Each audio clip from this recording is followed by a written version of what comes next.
Bonjour à toutes et tous, dans cette vidéo, je vais vous présenter une vision d'ensemble de l'investissement et du trading, tel que j'aurais aimé l'avoir quand j'ai commencé. C'est le résultat pour moi de plusieurs milliers d'heures de formation, de travail, de pratique, de recherche, et aussi de discussions avec des particuliers passionnés et des professionnels. Et j'espère que cette vision d'ensemble va vous permettre d'avoir un peu comme une carte de quoi trouver où vous êtes aujourd'hui, ce que vous avez découvert, ce qui peut vous manquer, ce qui peut vous intéresser, de manière à avoir les clés pour pouvoir construire votre propre stratégie. Parce que c'est vrai que quand on commence, on nous pose souvent la question « Ok, mais quelle est ta stratégie ?» Et moi, c'est une question que je me suis posée pendant pas mal d'années et qui est très difficile à répondre parce qu'on n'a pas tous les éléments pour pouvoir le faire. Donc là, vraiment, l'objectif de cette vidéo, c'est de présenter les concepts. Je rentrerai pas forcément dans des cas d'usage, mais vraiment présenter des concepts qui sont clés, qui sont fondateurs de différentes approches dans l'investissement et le trading. Je prévois aussi, et j'ai déjà commencé, de faire des micro-learning qui vont être sur des thématiques spécifiques, qui vont durer maximum 3 minutes et qui vous permettront du coup de pouvoir creuser plus en détail certains points. Maintenant, cette vidéo va présenter beaucoup de concepts, beaucoup de choses qui sont peut-être difficiles au premier abord de pouvoir comprendre. Donc ne vous inquiétez pas, prenez note, essayez de comprendre la vision d'ensemble, et si des points vous intéressent, vous pouvez nous rejoindre sur le Discord de la chaîne pour en discuter, ou simplement aller chercher sur Google avec des mots-clés pour vous renseigner sur chacun des éléments que je vais évoquer dans la vidéo et chacun des outils que je vais présenter. Je vous invite aussi dès maintenant, si vous aimez ce type de contenu, à liker la vidéo, à vous abonner à la chaîne, à partager ces vidéos, et puis bien sûr donc à rejoindre le Discord si vous voulez discuter plus en détail de points que j'aurais évoqué dans la vidéo, que ce soit avec moi ou les autres personnes du Discord, dont certains sont très expérimentés.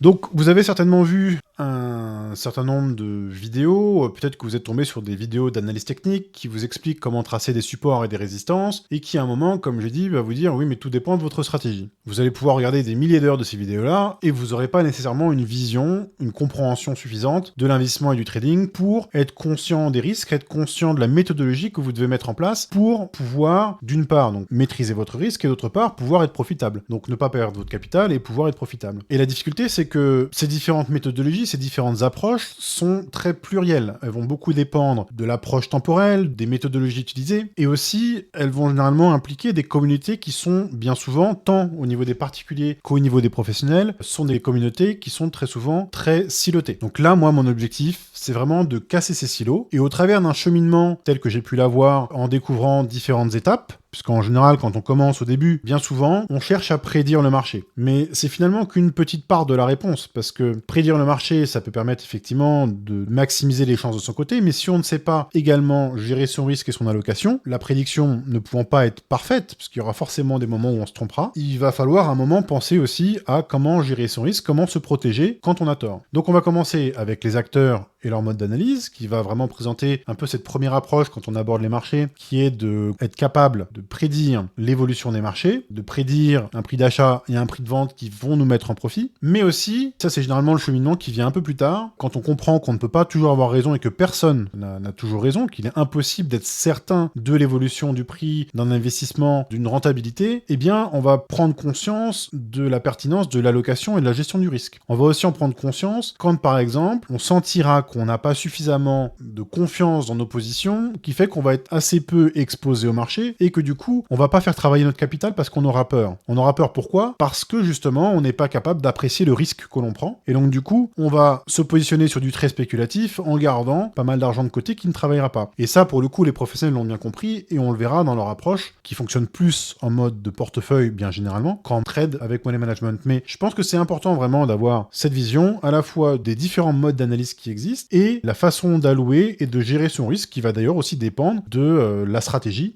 qui va regrouper ces deux aspects-là. Et ensuite, une fois qu'on aura fait ce tour d'horizon qui sera très large et qui peut aussi être difficile à appréhender pour une première fois que vous allez voir ces concepts, et il n'est pas toujours facile de savoir par quel bout commencer, parce que vous n'allez pas pouvoir commencer par tout apprendre en même temps, c'est pas possible. Il faut commencer petit à petit et s'imprégner du marché. Donc c'est tout l'objectif de cette troisième partie où on va essayer de rentrer un peu plus dans le détail. Par où est-ce qu'on peut commencer pour construire sa propre stratégie et être autonome dans son investissement, dans ses prises de décision, et pouvoir aussi être acteur de la protection et du développement de son patrimoine, de son capital. Donc au niveau des acteurs et des modes d'analyse,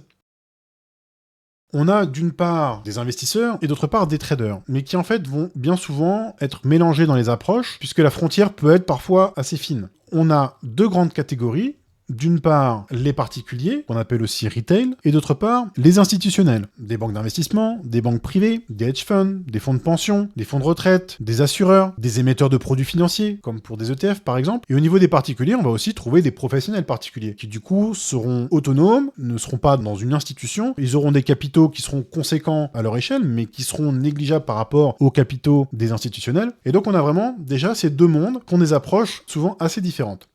Au niveau des particuliers, une des approches très fréquentes, c'est l'analyse technique. L'analyse technique, en fait, ça consiste en quoi? Eh bien, ça consiste en analyser le prix d'un actif coté, puisque dans cette vidéo, je me concentre principalement sur les actifs cotés, mais les concepts restent valables plus largement sur tout type d'actifs. Et donc, les particuliers vont se concentrer sur l'analyse technique, avec d'une part, certains qui vont vraiment ne vouloir dépendre d'aucun outil de type indicateur ou autre et ne se reposer que sur le prix, ce qu'on appelle le price action, ce qu'on appelle le chartisme. En fait, simplement, c'est l'évolution du prix sur le graphique de prix de l'actif au travers d'un intervalle de temps. Et on a d'autres traders ou investisseurs qui vont faire de l'analyse technique au travers d'indicateurs en plus de l'analyse de prix. Maintenant, une particularité de l'analyse technique, c'est que dans ces fondations, elle est censée être utilisable dans n'importe quel time frame, dans n'importe quelle échelle de temps, que ce soit pour des échelles très courtes à la seconde, minute ou à l'heure, ou des horizons beaucoup plus larges, que ce soit au mois par exemple ou à la semaine. Donc cette analyse technique va permettre de mettre en place des stratégies, mais on verra ce point sur l'approche des stratégies après, puisqu'elles vont intégrer la nécessité de mettre en place du money management, du risk management, en gros tout ce qui va être gestion de ce risque. Donc ça, c'est la première école, c'est l'analyse technique qui va se décomposer bien souvent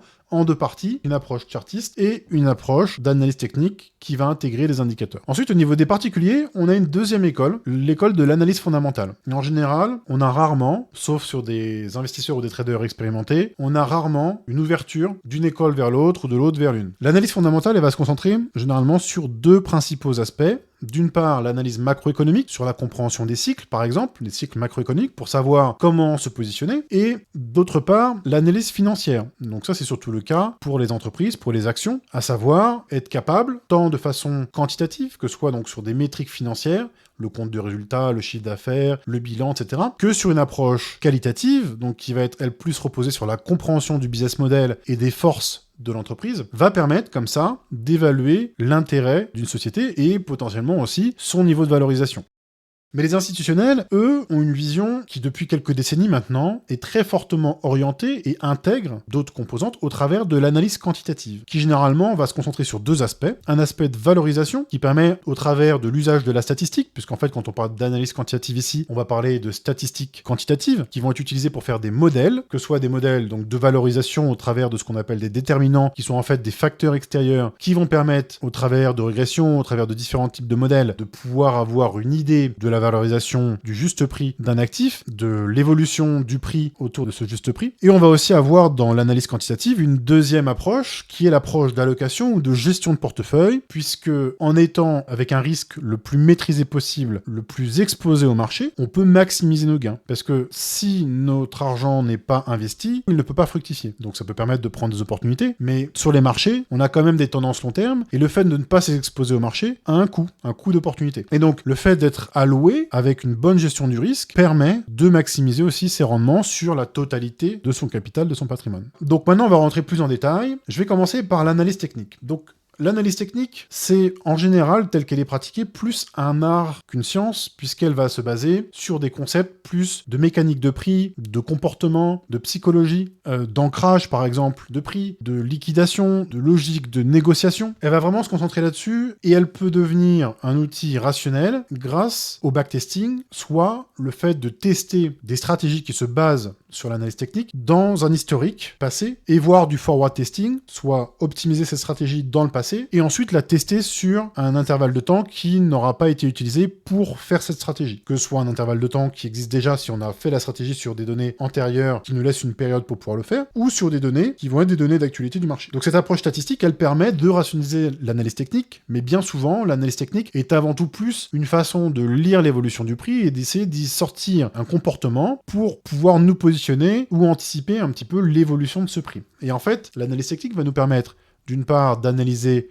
la tendance, donc voir si un prix monte, et bien si cette tendance perdure, on est censé pouvoir en bénéficier, on est censé pouvoir profiter de cette tendance en achetant cet actif qui lui est en tendance, haussière par exemple. On va pouvoir identifier des ranges qui vont être, eux, isolés entre une limite basse et une limite haute, qui peut également permettre, du coup, de mettre en place des plans de trading pour acheter quand on est en bas du range et vendre quand on est en haut du range, et éventuellement shorter, donc vendre à découvert pour profiter du mouvement baissier. On va pouvoir, avec l'analyse technique, identifier ce qu'on appelle des breakouts pour identifier un changement de tendance. Et du coup, pouvoir trader ce qu'on appelle un momentum, en gros un mouvement, une évolution qui va vers un changement de tendance, en l'occurrence ici un changement de tendance haussière, pour pouvoir le jouer, pour pouvoir se positionner et profiter de la prise de valeur de l'actif sur lequel on va se positionner. Et en fait, tout ça, ça va nous permettre d'identifier des niveaux de prix cibles qui vont être à la base d'une stratégie de trading ou à la base d'une gestion du risque ou de l'identification d'opportunités. C'est un petit peu ça, les concepts dans l'analyse technique, c'est de permettre d'avoir cette vision, identifier des tendances, identifier des ranges, pouvoir en profiter, identifier des changements de tendance, des breakouts et identifier également des cibles. Donc l'analyse technique, comme je l'ai expliqué tout à l'heure, se décompose en deux grandes parties. Il y a d'une part l'approche chartiste, qui elle va se reposer vraiment sur le prix. C'est un petit peu ce qu'on a vu sur les visuels juste avant. On va avoir des supports à résistance, on va avoir une tendance et un momentum, on va avoir un élément important sur les graphiques de prix et les charts, des patterns de bougies japonaises. Alors, une bougie japonaise, c'est ni plus ni moins qu'une information qui va regrouper la valeur d'ouverture, donc à l'ouverture du marché, d'une session. Quand le Nasdaq ouvre, on a notre prix d'ouverture, et quand il ferme, on a notre prix de fermeture. Et le prix va lui fluctuer entre un plus haut et un plus bas. Il va ouvrir une valeur, fermer une valeur. Si ça ferme, si ça clôture au-dessus de l'ouverture, la bougie sera verte. Et sinon, elle sera rouge. Et en fait, sur ces modèles de bougies, si par exemple on est en time frame de une journée, chaque bougie va représenter une journée. Et sur le concept des bougies, on va avoir également des patterns qu'on va pouvoir identifier qui vont nous indiquer un potentiel retournement ou pas. En tout cas, c'est la théorie qu'il y a derrière en termes d'analyse technique sur une approche chartiste. De la même façon, on va pouvoir identifier des figures graphiques qui vont intégrer beaucoup plus de bougies. On va pouvoir identifier des niveaux de Fibonacci qui vont être des ratios en fait. On va pouvoir identifier des patterns plus complexes comme les harmonic patterns. On va pouvoir identifier d'autres patterns comme les vagues de Wolff, par exemple, ou au travers de la méthode Wyckoff, des zones d'accumulation de distribution. Au travers des vagues d'Elliott, savoir où on en est dans l'évolution du prix, avec des vagues impulsives qui vont monter en 5 étapes, et des vagues correctives, généralement en 3 étapes, qu'on appelle ABC. Et un concept qui est un peu plus nouveau, qui est le SMCCT, qui lui va se concentrer plus sur des structures de prix, mais qui va reprendre un certain nombre de fonctionnements qu'on peut voir dans d'autres méthodologies, qui est très intéressant pour identifier des zones de prix clés, où la théorie SMCCT parle de prise de liquidité typiquement, qui vont être bien souvent des niveaux qui vont être retestés et qui peuvent être intégrés dans une stratégie d'analyse technique. On a vu l'approche purement chartiste, qu'on appelle aussi des fois price action, hein, c'est l'action du prix en français. C'est l'évolution, c'est comment sur l'évolution du prix, tel qu'on le voit sur un graphique prix-temps, comment est-ce que ce prix évolue et comment est-ce qu'on peut essayer d'interpréter l'évolution de ce prix pour pouvoir se positionner. Maintenant, ça c'est une vision en deux dimensions, enfin en tout cas une dimension temps, une dimension prix, mais il y a dans l'information du prix d'autres informations qui ne sont pas forcément visibles à l'œil nu, et c'est ce que permettent les indicateurs techniques. Certains analystes préfèrent se concentrer exclusivement sur l'approche chartiste pour ne pas dépendre d'indicateurs techniques, et d'autres veulent mettre tous les moyens de leur côté en intégrant également des indicateurs techniques. Quoi qu'il en soit, on est toujours dépendant de la donnée, que ce soit la donnée du prix, la donnée de l'exchange, la donnée de l'actif, de sa temporalité, de sa fraîcheur, et l'indicateur technique peut apporter là-dessus une information en plus qui peut nous permettre de développer de nouvelles stratégies, de nouvelles lectures, de nouvelles approches au niveau du prix. Un des indicateurs techniques les plus utilisés, ce sont les moyennes mobiles. Elles sont aussi utilisées par des institutionnels, par des hedge funds, notamment pour des stratégies de gestion du risque, comme la SMA 200, qui veut dire Simple Moving Average, 200 jours, ou la SMA 50 semaines, donc Simple Moving Average de 50 semaines, qui représente un petit peu moins d'un an, et qui sont généralement des niveaux utilisés par les institutionnels pour gérer leurs risques. Maintenant, la moyenne mobile, de la RMA à la ALMA, de la plus filtrante, de la moins réactive à la moins filtrante, la plus réactive, la VWAP étant un petit peu différente, puisque c'est une moyenne pondérée par les volumes des transactions. Ces moyennes mobiles nous permettent de savoir quel est finalement, sur une période de temps glissante, le consensus de prix, à combien le prix en moyenne a été pour cet actif. Et si aujourd'hui on se situe au-dessus de ce prix, c'est peut-être qu'on est plus cher que le prix réel de l'actif. Si on est en dessous, c'est peut-être que c'est une opportunité. Mais aussi, si on est en dessous de la moyenne, c'est peut-être qu'on a un changement de consensus. Donc il y a un certain nombre d'éléments et un certain nombre de stratégies qui se basent là-dessus. On peut aussi utiliser plusieurs moyennes mobiles pour identifier ce qu'on appelle des dead cross ou des golden cross qui permettent, avec le croisement d'une moyenne mobile mobile de petite période avec une moyenne mobile de plus grande période, avec une méthode reproductible, de savoir si on est en tendance plutôt haussière ou baissière, même si dans l'absolu, ces indications peuvent avoir un petit peu de retard. Ensuite, nous avons les bandes de Bollinger, ou Bollinger Bands, qui sont en fait une moyenne mobile, généralement de 20 bougies, sur laquelle on va intégrer un paramètre de volatilité qu'on va voir ensuite, qui s'appelle l'écart-type. On va mettre généralement 2 écarts-types, et comme on le verra après, 2 écarts-types en haut plus 2 écarts-types en bas font 95% des probabilités du prix, tant que le consensus est respecté. Le RSI également, qui va permettre d'avoir une information si l'actif est survendu ou s'il est suracheté. Ce sera aussi le cas du MACD, le stochastique également, le DMI, indice de force relative, tant à la hausse qu'à la baisse, le William Ayr, et un certain nombre d'autres indicateurs, comme le Shoppiness Index, qui va permettre d'identifier la volatilité, l'OBV pour Unbalanced Volume, l'ADR, qui généralement est plus utilisé sur les marchés traditionnels pour Advanced Decline Line, les divergences techniques, donc ça peut être avec n'importe quel indicateur, la divergence entre l'évolution de l'indicateur et l'évolution du prix, qui peut donner une information de retournement, donc au travers de divergences techniques qu'on dit régulières ou cachées, Ishimoku Kinkoyo, qui repose notamment sur des moyennes mobiles, qui est une méthode complète qui va intégrer beaucoup d'indicateurs pour pouvoir analyser l'évolution du prix. Le volume profile, qui lui va permettre de voir le volume de transactions par niveau de prix. Le TPO pour Time Price Opportunities, qui va faire quelque chose d'assez similaire au volume profile, mais qui va l'intégrer par rapport au temps où on est resté à un niveau de prix, qui a une traduction en termes de négociation, en termes d'ancrage psychologique qui peut se faire sur le prix. Et ensuite, par exemple, Aikenashi ou d'autres indicateurs qui, eux, vont représenter le prix sous une autre forme que celle des bougies japonaises et qui, du coup, vont permettre de faire des analyses complémentaires par rapport à ça. Donc voilà au niveau des indicateurs techniques qui vont compléter une approche plus chartiste. Maintenant, passons à l'analyse fondamentale. L'analyse fondamentale, comme j'ai dit, se décompose en 2 parties. D'une part, une analyse macroéconomique et d'autre part, une analyse financière. Sur l'analyse macroéconomique, ce qui va être intéressant, ça va être de comprendre les cycles économiques et d'être capable de les évaluer. Il y a beaucoup de cycles économiques différents, de durées différentes, comme Kondratiev, comme le cycle de la dette dont parle beaucoup Ray Dalio, ou bien d'autres cycles que vous pourrez trouver, qui sont en fait des laps de temps sur lesquels on va avoir une expansion, une surchauffe, une récession, une reprise, et etc. Reprise, expansion, surchauffe, récession, reprise. Et en fait, l'intérêt, c'est de savoir que sur ce cycle, si on analyse ce cycle, on sait qu'on va avoir des vents qui vont être favorables si, par exemple, on est sur des actions dans un contexte d'expansion, puisque l'activité économique va se développer. En situation de surchauffe, on va avoir beaucoup de capitaux disponibles et on va avoir un risque de volatilité, un risque pour nos capitaux sur une allocation qui va uniquement dépendre d'une expansion. C'est là où il va falloir commencer à essayer de penser à se protéger en cas de récession, puisque la récession, c'est une contraction économique, donc une activité qui est moins forte, sur laquelle les obligations, par exemple, si l'inflation est faible, vont être très intéressantes, mais sur lesquelles les actions vont avoir beaucoup de mal, puisque les capitaux vont être plus difficiles à trouver, l'activité va être ralentie, et au moment de la reprise, quand la récession aura fait son œuvre et que l'activité va se normaliser pour pouvoir permettre une reprise, on va pouvoir également saisir des opportunités, comme racheter par exemple des actions qui seraient normalement plus risquées, de petite ou moyenne capitalisation, qui généralement, d'après des analyses quantitatives, sont les premières gagnantes des reprises. Et donc comprendre ces cycles économiques nous permettent de bien nous positionner. Maintenant, ces cycles économiques sont composés, on pourrait dire, de saisons. Et ces saisons, on peut les voir effectivement sur un axe de croissance montante et de croissance descendante, de croissance haussière et de croissance baissière, mais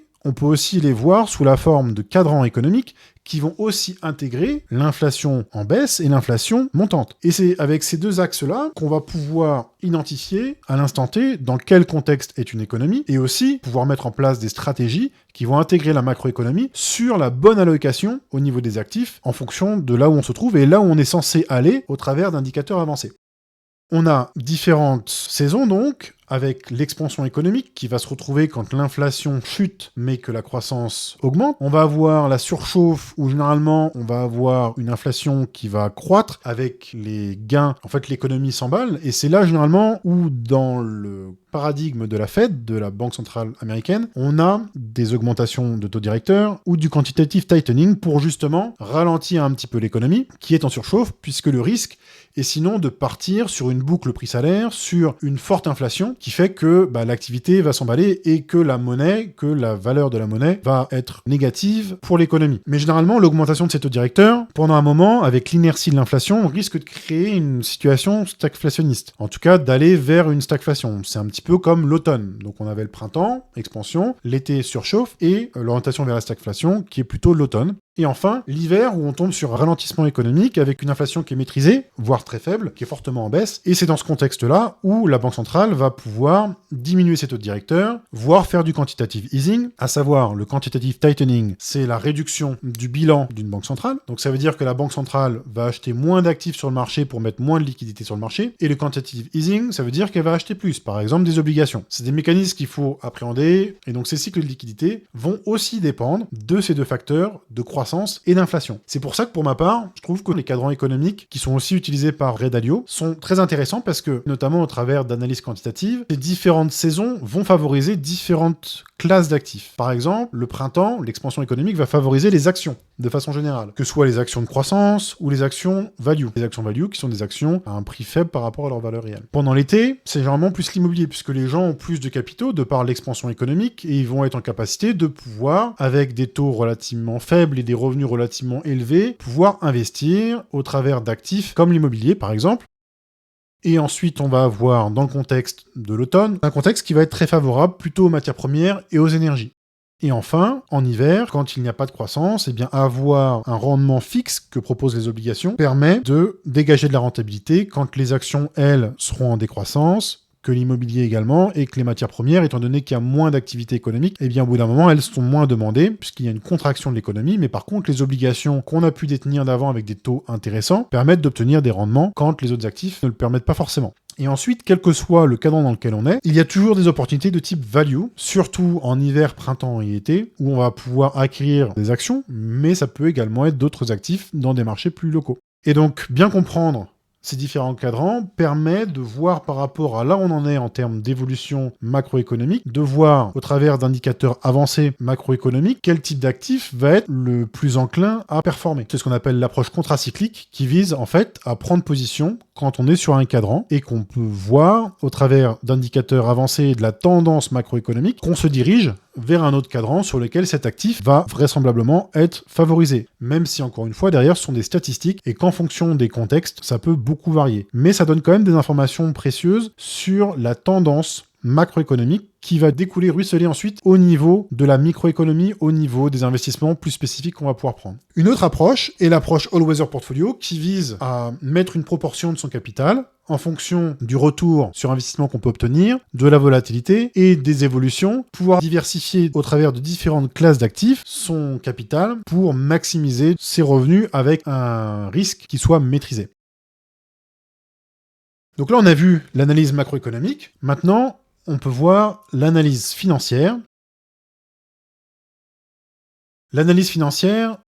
va reposer sur des ratios d'une part, souvent les ratios qu'utilisent les particuliers, des ratios de valorisation. On va avoir le PER pour Price Earning Ratio, on va avoir le prix sur Free Cash Flow, on va avoir le Forward PER, on va avoir le PEG qui va intégrer la croissance par rapport au PER, on va avoir l'Enterprise Value sur EBITDA, et on va avoir le Price to Book. L'objectif de ces ratios, que je vous invite à creuser en dehors de la vidéo, ou que vous pourrez voir dans d'autres vidéos ou sur le Discord dans des posts que j'ai pu faire, ces ratios-là vont avoir un intérêt sur identifier si le prix de l'action par rapport à la performance actuelle de l'entreprise est survalorisé ou sous-valorisé.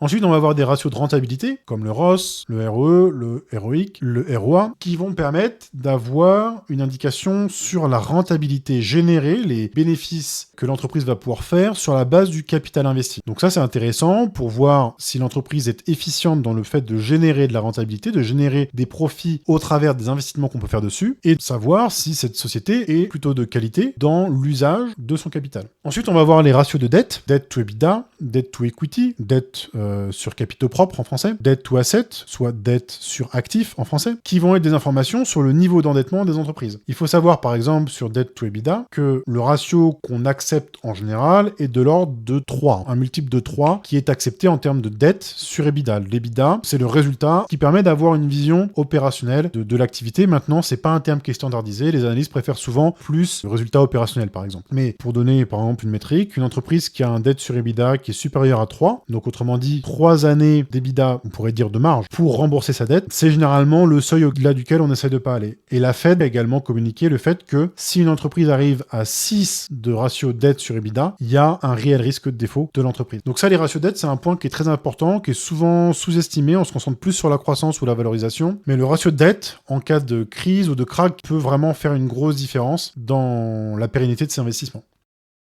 Ensuite, on va voir les états financiers. On va avoir le compte des résultats. Les effectifs ne feront pas partie du compte des résultats, mais j'aime bien l'intégrer, notamment par rapport à du chiffre d'affaires ou par rapport aux différents résultats ou marges dégagées de l'entreprise, parce que ce sont des métriques qui vont être significatives de la croissance et de la rentabilité, de la profitabilité de l'entreprise en tant que telle. Ensuite, on va avoir le bilan, l'actif et le passif, puisque quand on détient une action, puisque là, quand je parle d'analyse financière quantitative, je parle surtout d'analyse d'action. Quand on possède une action qui est finalement un droit de propriété, le fait de voir comment évoluent les actifs de l'entreprise nous permet de voir finalement comment va évoluer notre part de cette entreprise. Ensuite, on va également avoir les flux de trésorerie, free cash flow, et puis ensuite, également, ce que j'appelle le retour à l'actionnaire, qui va comprendre les dividendes, un revenu qu'on va avoir de la part de l'entreprise, qui va être basé sur les bénéfices que l'entreprise va faire, en plus du titre de propriété qui, lui, peut prendre de la valeur. Et ce titre de propriété, il va être défini par rapport à la valeur de l'entreprise, si elle était liquidée, par exemple, rapporté au nombre d'actions. Donc en fait, il y a 2 éléments là-dessus qui vont être importants pour l'actionnaire, sont les dividendes, pour les stratégies notamment orientées sur les dividendes, et le nombre d'actions qui va définir la valorisation au travers du titre de propriété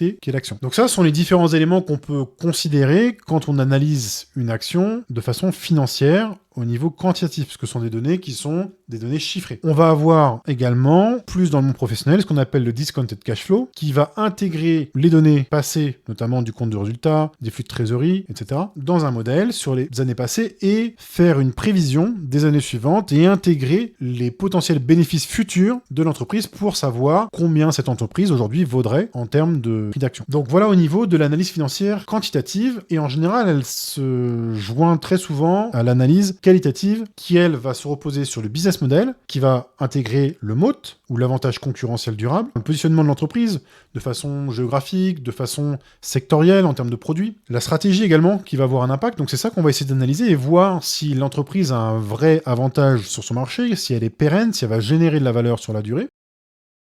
Et on va aussi avoir des influences macro, comme une tendance géographique qui là du coup va recouper avec la tendance macroéconomique, qui peut être une tendance sectorielle, et on va aussi trouver des narratifs plus spéculatifs, prospectifs, qu'on va retrouver dans le narratif.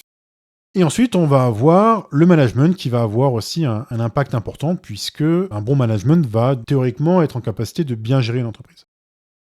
L'analyse financière va ensuite se décomposer au travers d'axes qui vont être propres à chacun dans sa stratégie, que ce soit un axe value qui va être concentré plutôt sur des valeurs qui sont supposées être sous-valorisées, des actions qui vont être à un prix sous-valorisé par rapport à leur valeur réelle. On va trouver des stratégies qui vont être plutôt orientées sur ce qu'on appelle le growth, sur la croissance. Ce sont des entreprises généralement qui vont être assez endettées, plutôt des startups, mais qui vont démontrer une capacité, alors qui peut être d'ailleurs très prospective et spéculative, à générer une vraie croissance de chiffre d'affaires, idéalement une vraie croissance de revenus, de résultats. Et on va pouvoir un peu mixer ces deux mondes-là au travers d'une approche qui s'appelle l'approche GARP, pour Growth at Reasonable Price, qui va intégrer un prix le plus juste possible pour acheter une action avec la meilleure croissance possible. Maintenant, les actions de croissance peuvent avoir un endettement assez important. Les entreprises sous-valorisées peuvent également être ce qu'on appelle des value traps, autrement dit, des entreprises dont le prix s'est écroulé mais pour de bonnes raisons. Et donc, un quatrième axe d'analyse, au niveau de l'analyse fondamentale, va être l'approche quality, qui consiste à identifier des sociétés qui sont de qualité et qui sont censées être pérennes dans le temps, donc avec un niveau d'endettement qui est soutenable, avec des ratios comme le ROIC peut-être de 15-20% ou plus, et donc une capacité à pouvoir générer des rendements intéressants pour l'actionnaire dans la durée, et pas forcément à un niveau de prix qui va être extrêmement attractif, mais vraiment plus orienté sur cette partie qualité. Maintenant, il est tout à fait possible d'intégrer une stratégie, ce qui est mon cas, qui va intégrer à la fois l'approche value et l'approche quality, à savoir avoir un volume suffisant d'actions de qualité pour pouvoir saisir les opportunités qui sont les plus intéressantes. Donc nous avons vu l'analyse technique, l'analyse fondamentale, et maintenant je vais parler un petit peu plus de l'approche institutionnelle qui, elle, va en très grande partie se baser sur l'analyse quantitative qui permet de pouvoir intégrer le risque au travers des stratégies qui sont déployées. On va voir de façon combinée la valorisation et l'allocation, puisque l'approche quantitative est une approche qui généralement va intégrer différents éléments ensemble. Maintenant, pour bien comprendre l'approche quantitative et le consensus général aujourd'hui auprès des institutionnels, c'est que l'analyse quantitative repose sur un concept statistique, une loi statistique qui s'appelle la loi normale, qu'on appelle aussi la courbe en cloche ou la gaussienne, qui est en fait une courbe, quand on la rapporte au prix, qui va permettre de modéliser un consensus qui va se trouver au travers d'une espérance, d'une moyenne, et un prix qui, lui, va fluctuer autour de cette moyenne avec une métrique qu'on appelle écart type. Et un prix qui est celui de l'espérance, soit la moyenne historique du prix, et le prix auquel on a le plus de probabilité de se retrouver à un moment, tant que le consensus, en tout cas, reste. Et ce prix, il va fluctuer autour de cette moyenne avec un multiple écart type qui va correspondre de 1, 2, 3 écarts types à un niveau de probabilité. Un écart type, ça va être une probabilité de 68%. Le prix va 68% du temps, ou 68% du volume, fluctuer entre 1 et moins 1 écart type autour de cette moyenne, de cette espérance, qui est le consensus de prix. Donc il y a cette fluctuation dans la négociation qui, en général, quand on converge vers un prix statique, va se répartir de façon normale ou gaussienne. Et en fait, ce concept de loi gaussienne, avec une espérance, une valeur moyenne qui correspond à un consensus de prix et un écart type,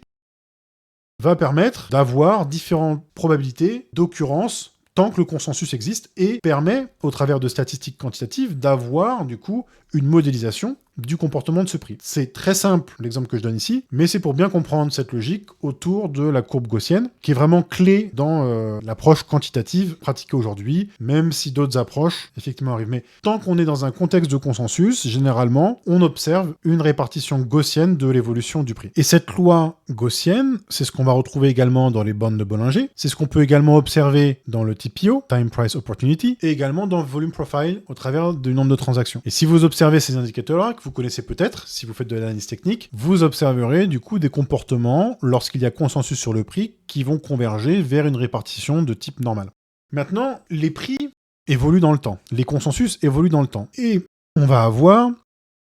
différentes répartitions au fur et à mesure que le prix évolue. Et ces répartitions vont évoluer selon une tendance qu'on peut retrouver, par exemple, au travers d'une régression linéaire, qui est un des modèles les plus simples et qui est largement utilisé dans le monde aussi institutionnel pour avoir une tendance, pour avoir également une évaluation de la volatilité de l'actif, puisqu'on va avoir ce canal avec des écarts types autour qui vont nous permettre de savoir que le prix est censé, par exemple ici, à 95% de probabilité, se situer dans ce canal-là, tant que le consensus est respecté. Maintenant, dès lors que le consensus n'est plus respecté, on a un changement de tendance, on a un changement de normalité, on a un changement de ce consensus, et la loi normale dérive, elle n'est plus appliquée. C'est là où on a d'autres approches qu'on verra ensuite, comme le propose Nassim Taleb. Et donc quand on sort de ce canal, en fait on sort de la normalité de la tendance, la normalité du consensus. Il faut bien comprendre une chose, c'est que les actifs, en fonction de leur nature, ne vont pas avoir les mêmes comportements. Une action va générer du profit sur la base d'un capital investi. Une obligation va générer du profit sur la base du capital qu'on prête. Si cette valeur est réinvestie, on va avoir ce qu'on appelle les intérêts composés. Ces intérêts composés tendent vers un comportement exponentiel du prix. Ce comportement exponentiel du prix est tout à fait visible en échelle logarithmique sous la forme d'une droite. Et donc typiquement, le prix qu'on voit à l'écran, l'évolution du prix qu'on voit à l'écran, peut très bien être la tendance en échelle logarithmique d'une action. Elle traduira finalement le rendement moyen de l'action au fur et à mesure de sa vie. Je prévois de faire de toute façon des vidéos plus en détail sur ces thématiques-là dans les micro-learning. On peut en discuter aussi sur le Discord, mais je pense que c'est un concept important puisque en analyse technique, bien souvent les gens ne considèrent le prix qu'en échelle linéaire. Or, le prix selon l'actif et sur l'échelle de temps que l'on prend va avoir à mon sens plus de sens en échelle logarithmique qu'en échelle linéaire. C'était une petite parenthèse puisqu'on abordait ici la régression linéaire et l'évolution du consensus de prix autour d'une tendance. Maintenant, l'analyse quantitative, si elle fonctionne aussi bien aujourd'hui, c'est parce qu'il y a une théorie qui a été mise en place par Harry Markowitz, et également avec l'aide de William Sharpe, qui est la théorie moderne du portefeuille. La théorie moderne du portefeuille fait qu'on considère la performance d'un portefeuille comme sa rentabilité, mais aussi le risque associé à cette rentabilité. Et le risque est associé lui-même à la volatilité. On revoit là le signe de l'écart type que j'ai présenté tout à l'heure. Cette performance, il y a notamment un ratio qui est très connu, qui est le ratio de Sharpe, qui est le rendement de l'actif ou d'un portefeuille, moins le rendement sans risque, qui peut être à 0%, ou le taux directeur d'une banque centrale, ou l'obligation d'État à 10 ans, divisé par la volatilité, qui est en fait l'écart type qu'on a vu tout à l'heure. Donc on rapporte le rendement à sa volatilité pour considérer la performance. Et typiquement, un ratio de Sharpe supérieur à 1 fait que le rendement est supérieur à la volatilité, donc considéré de cette façon comme un investissement performant. On a vu la rentabilité et le risque, soit la volatilité, qui définit le sens de performance dans ce paradigme d'analyse quantitative et de cette vision institutionnelle. Mais il y a également un autre élément très important qui est la corrélation. Quand on va avoir plusieurs actifs dans son portefeuille, on va avoir une problématique qui va être de diversifier. Analyser cette diversification de façon rationnelle est possible en utilisant le coefficient de corrélation, avec la lettre grecque ρ. Un coefficient de corrélation qui va tendre vers 1 veut dire que, par exemple, entre deux actifs, ces deux actifs auront le même comportement. Ils vont se comporter de la même façon, donc si un actif se crache, parce qu'il va être très dépendant à certains éléments macroéconomiques, eh bien l'autre actif va se cracher avec. Si en revanche, ce coefficient de corrélation est de -1, les actifs sont corrélés négativement, et donc si par exemple l'un des actifs se crache, l'autre montera. Et la vraie diversification est finalement quand on se retrouve avec un coefficient de corrélation qui tend vers 0, puisque ça veut dire que, en théorie, ces deux actifs ne sont pas corrélés. Maintenant, pour les puristes, on parle généralement ici de corrélation linéaire, donc une corrélation de Pearson. Il y a également une autre corrélation qui existe, qui est la corrélation de Spearman, qui intègre les contextes non linéaires. Néanmoins, c'est une indication qui est généralement beaucoup plus précise que celle de déduire des corrélations sur la base de données plus qualitatives. Et elle a l'avantage aussi de pouvoir être intégrée dans des équations, puisque une fois qu'on a ces paramètres de volatilité qui sont chiffrés, ce paramètre de corrélation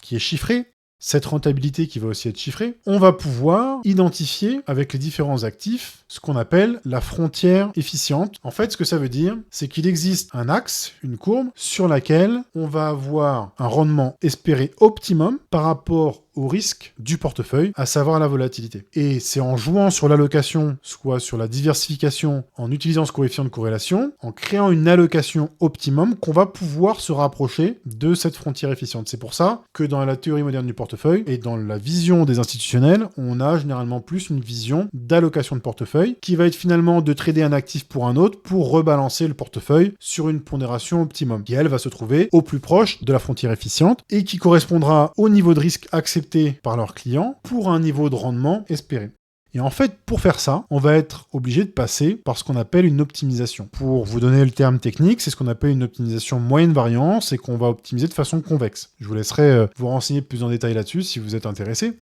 Donc on va prendre différents éléments entrants, comme les rendements attendus moyens, comme la variance, c'est l'écart type au carré, donc on a vu tout à l'heure au début. La covariance entre actifs, donc est similaire en fait à une corrélation, et on va avoir un tableau comme ça avec ces différentes données, et on va optimiser l'allocation de manière à être au plus proche de cette frontière efficiente. On va soit maximiser le rendement pour un niveau de risque donné que l'on accepte, soit minimiser le risque pour un rendement que l'on vise. Et l'intérêt, comme je dis, c'est que ça permet d'avoir un placement maîtrisé pour des profils de risque bien définis, et du coup les attentes de clients. On va aussi parler plus d'allocation que de trade. Donc tout le capital va travailler, mais il va travailler de façon dynamique et on va trader une action pour en trader une autre. Maintenant, il y a d'autres éléments qui sont pas spécifiquement propres à la théorie moderne du portefeuille, mais qui gravitent autour et qui sont d'ailleurs souvent un peu entremêlés, comme le coefficient bêta. Le coefficient bêta, c'est un coefficient de volatilité de l'actif par rapport à un indice de référence.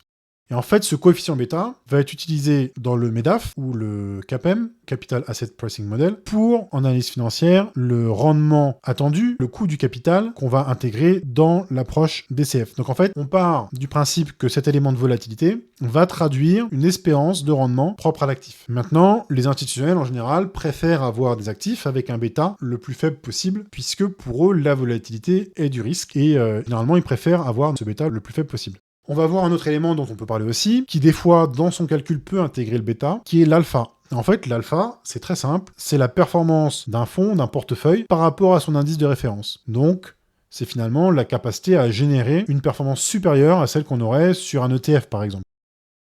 Maintenant, tel que je l'ai évoqué, il y a certaines voix dissidentes, comme Nassim Taleb par exemple, qui évoque le fait que c'est une théorie qui a été développée sur la base d'hypothèses des marchés efficients qui ne sont pas des hypothèses réalistes, puisque les marchés efficients impliquent par exemple de ne pas avoir de taxation, de ne pas avoir de frais, d'avoir accès à la même information, bref, il y a un certain nombre d'éléments qui font que cette théorie a été démontrée dans un contexte qui est un contexte théorique, qui est certes très utile, mais qui n'est pas un contexte qui correspond exactement à la réalité. Et donc, cette loi gaussienne, qui est utilisée largement, qui correspond à un consensus, qui est généralement le cas 80% du temps, en tout cas de mon expérience, et 20% du temps, on est sur des changements de tendance, des mouvements qui peuvent être relativement violents, eh bien, ce que Nassim Taleb met en avant, c'est que dans ce type de contexte-là, d'autres lois, comme la loi de puissance ou la loi de Pareto, sont plus pertinentes pour modéliser ce type de phénomène. Et que du coup, les valeurs extrêmes atteintes par ces variations financières lors de crise ne sont envisageables que au travers de modèles différents d'un modèle gaussien, qui est un modèle qui va traduire un consensus stable.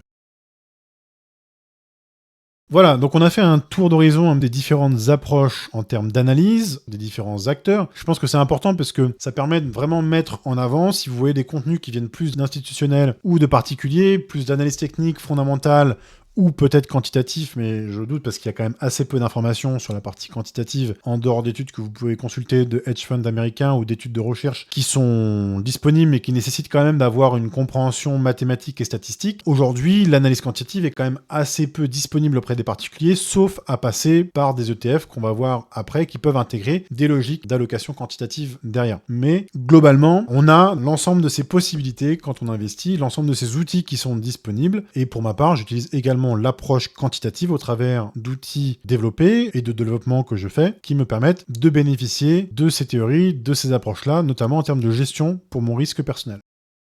Maintenant, nous allons passer sur cette question de gestion du risque et d'allocation.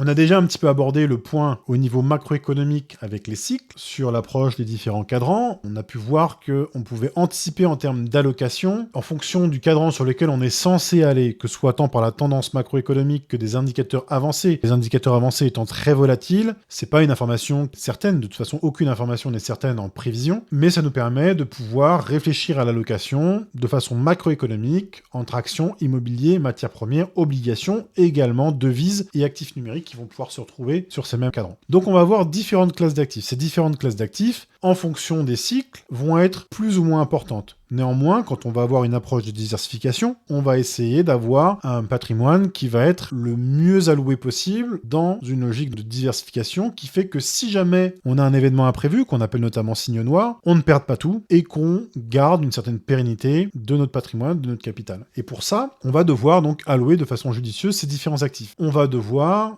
s'exposer à ces actifs au travers de différents biais, que ce soit en physique ou au travers de titres, que ce soit au travers de fonds de réplication comme des ETF, des ETC, etc., que ce soit au travers de fonds actifs qui vont eux-mêmes gérer, intégrer une approche quantitative, une approche de gestion sur la base de fondamentaux, que ce soit avec des OPCVM, des SCPI ou des ETF qui seront plus dynamiques,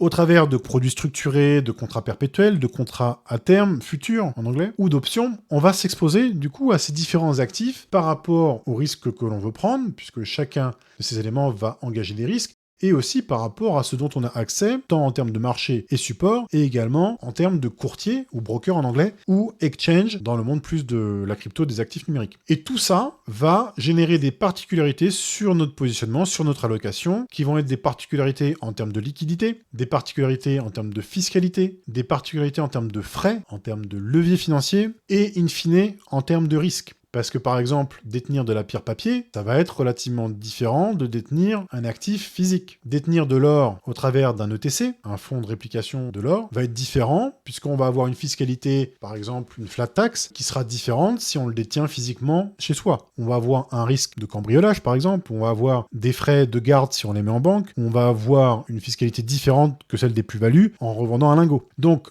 en fonction de la façon dont on adresse ces actifs, on va avoir un risque qu'il faudra considérer, on va avoir une liquidité qu'il faudra considérer dans notre allocation et dans notre gestion du risque. Quand on parle de gestion du risque, il y a 2 points à prendre en compte dans cette gestion du risque et dans les outils qu'on va utiliser et qu'on va intégrer par rapport à cette gestion du risque. Il y a d'une part l'activité qui, elle, va être par exemple investisseur passif ou investisseur actif. L'investisseur passif va par exemple prendre des ETF et il va rester en position et il va encaisser la volatilité du marché. L'investisseur actif, lui, va essayer de battre le marché. Il va essayer de se protéger des décennies perdues en allouant ses actifs de la façon la plus résiliente et la plus performante possible par rapport aux outils dont il a à disposition. On va aussi avoir des traders, comme les swing traders, qui vont être sur des échelles de temps plus longues, qui va se rapprocher un petit peu de l'investisseur actif. Ensuite, on va avoir des day traders qui vont trader dans la journée et des scalpers qui vont trader à très court terme. Et donc, en fonction de cette activité, on va avoir une exposition au risque qui va être différente. Ensuite, on va avoir l'algo trading, on va avoir le trading haute fréquence, qui là, pour le coup, va demander de gros capitaux. Donc, chaque activité va avoir ses particularités. On peut très bien avoir plusieurs activités en même temps, mais ça va dépendre du temps disponible que l'on a pour la gestion. Et face à cette activité, comme je l'ai dit, il y a le profil de risque qui va aussi impacter la façon dont on adresse le marché avec les différents actifs et les différents moyens d'accéder à ces actifs. Et pour ça, il faut savoir quel est son profil de risque. Donc en termes d'horizon de placement, en termes d'aversion au risque, la capacité à prendre de la volatilité, puisqu'on ne réagit pas tous pareil, notamment en termes de psychologie, l'expérience que l'on a aussi des marchés, les connaissances que l'on a, et le niveau d'exposition, ce que représente le patrimoine que l'on a investi pour nous. Est-ce que ça représente 10 ans de salaire, 1 an de salaire? Ça va avoir énormément d'impact sur le risque qu'on va être réellement en capacité de prendre et on n'en est pas forcément conscient quand on commence à s'exposer. Maintenant, cette gestion du risque, on va pouvoir la faire au travers de fondamentaux, ce que j'ai introduit sur les classes d'actifs tout à l'heure, donc les actions, obligations, immobilier, matières premières. On va pouvoir le faire au travers d'approches plus statistiques, on va pouvoir le faire au travers de configurations techniques, au travers de diversification et notamment au travers du dollar cost averaging qui permet, en mettant tous les mois un petit montant, de se positionner petit à petit pour lisser le prix d'entrée et lisser le risque et aussi pouvoir gérer ses propres émotions. Et quand on va avoir une approche plus de type trading, on va devoir intégrer du backtesting de stratégie, et ce backtesting de stratégie va nous permettre de mettre en place ce qu'on appelle du money management. Le money management va intégrer en fait à la fois des règles de montant de capital et des règles liées aux statistiques issues du backtesting entre le risque et l'opportunité, et la probabilité de ce risque et la probabilité d'occurrence de cette opportunité. Et c'est comme ça qu'on va pouvoir, en trading, gérer au mieux ses positions, de manière à pouvoir toujours garantir qu'on est dans une configuration qui est intéressante, soit où le risque-reward et la probabilité de gain, le win rate, sont en notre faveur. Maintenant, il y a un point vraiment très spécifique et important qui est la diversification. La diversification va s'opérer au travers de différentes classes d'actifs, de différentes géographies, de différents secteurs d'activité, de différents narratifs, du nombre d'actifs qu'on va détenir, du nombre de classes d'actifs aussi qu'on va détenir, du comportement graphique pour ceux qui vont faire de l'analyse technique. Et donc ça, c'est l'approche de la diversification de façon empirique.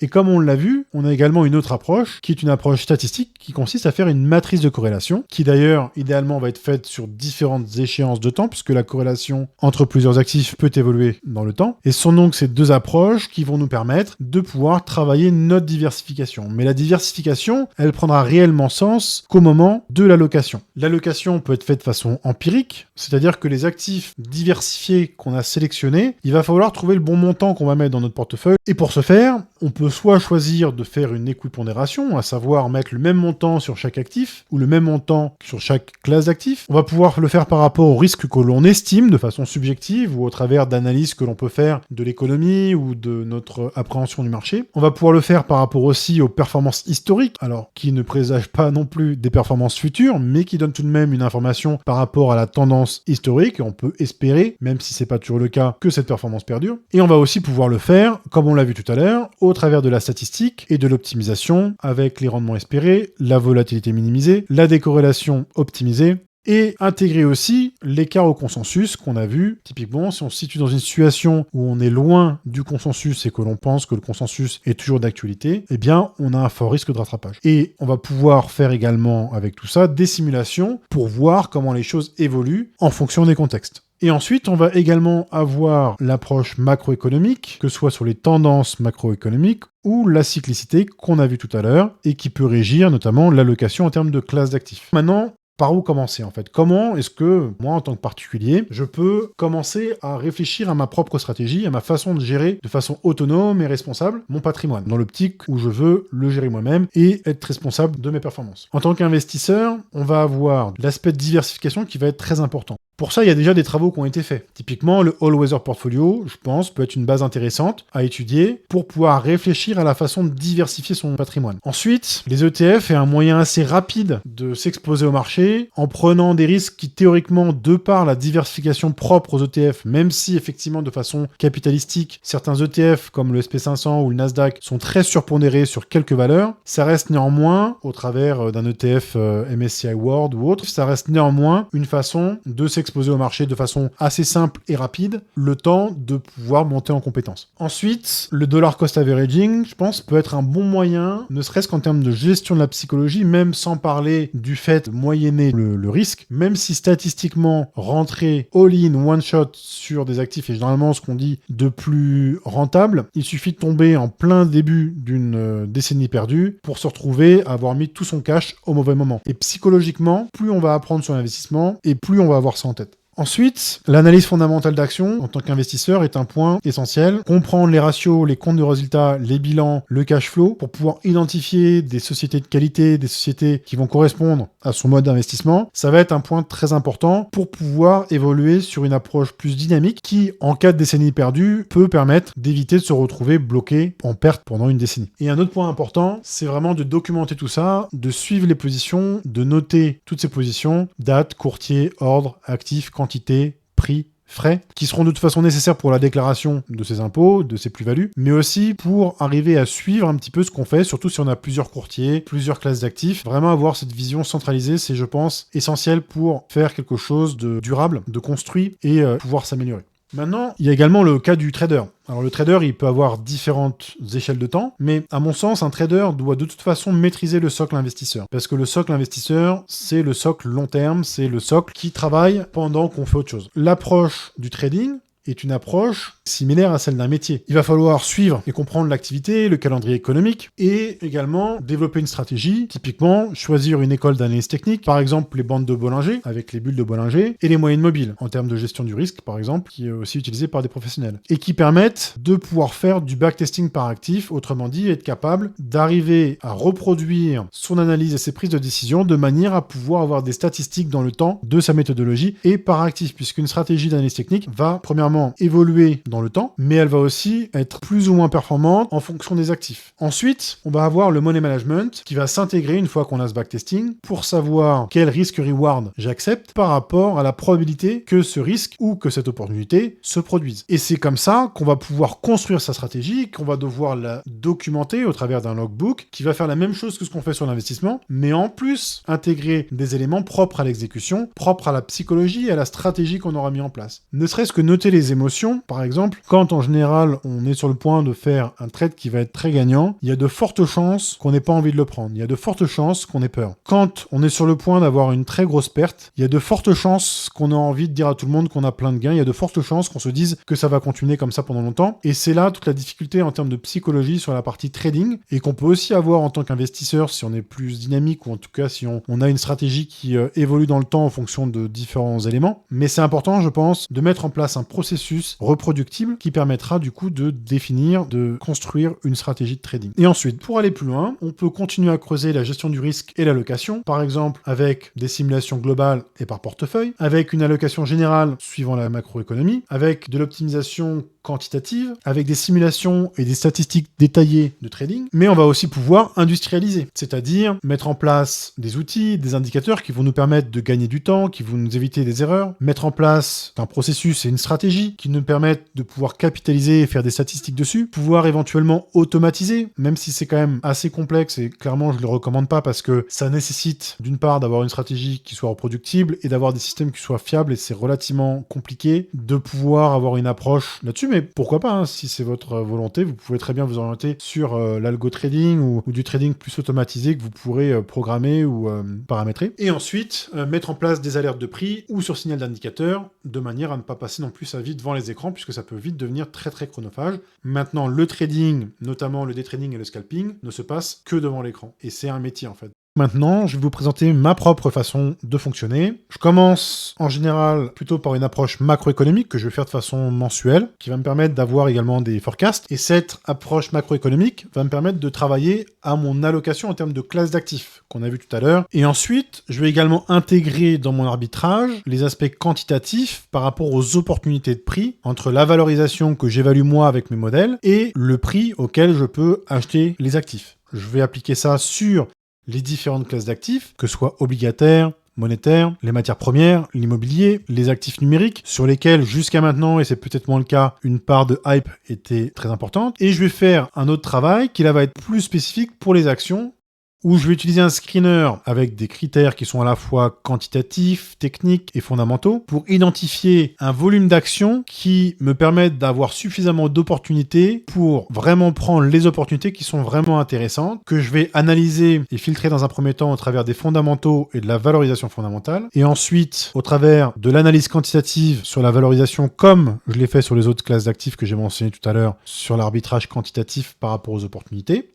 Et enfin, l'analyse technique qui va me permettre de pouvoir identifier des prix d'ancrage psychologique, qui va me permettre d'identifier des tendances, qui vont venir en fait recouper des données issues du quantitatif et du fondamental, qui vont venir me permettre de définir des montants précis de mes ordres, ainsi que les allocations, tant sur les actions que sur les autres classes d'actifs. Et ensuite, les actifs qui correspondront à mes critères vont être intégrés dans mes simulations et dans l'optimisation d'allocation, qui vont prendre en compte les rendements, la volatilité, la diversification, pour la vision globale, qui peut d'ailleurs remettre des fois un peu en question le travail préparatoire qui aura été fait au niveau des cadrans macroéconomiques, des opportunités quantitatives et également des différentes analyses que j'ai fait en amont de ça, qui m'ont permis d'avoir des actifs qui pour moi ont un intérêt. Mais là, il va falloir, en fonction de ces différents actifs, de leur corrélation, de leur volatilité, et moi de ce que je suis prêt à accepter en termes de volatilité et ce que j'attends en termes de rendement, il va peut-être falloir faire quelques arbitrages par rapport à ce que j'avais prévu. En ce qui concerne les actifs, peut-être qu'ils sortiront du coup de ma liste, je les mettrai en watchlist pour du monitoring, que je pourrais réévaluer dans le futur, et par contre les actifs que j'aurais sélectionnés au travers de ces simulations et de cette optimisation et que j'aurais du coup une cohérence d'ensemble de mon portefeuille, de mes positions,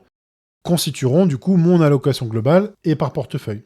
Et tout ça, je le documente, je l'enregistre dans des logbooks, je le suis pour améliorer constamment ma stratégie, mon approche, et qui ici va pouvoir intégrer à la fois dans ce processus-là des actifs sur lesquels je vais tenir des positions plutôt pour le long terme, donc en tant qu'investissement, et d'autres actifs qui seront plus des positions tactiques ou du trading qui va arriver en complément de cette allocation plus globale.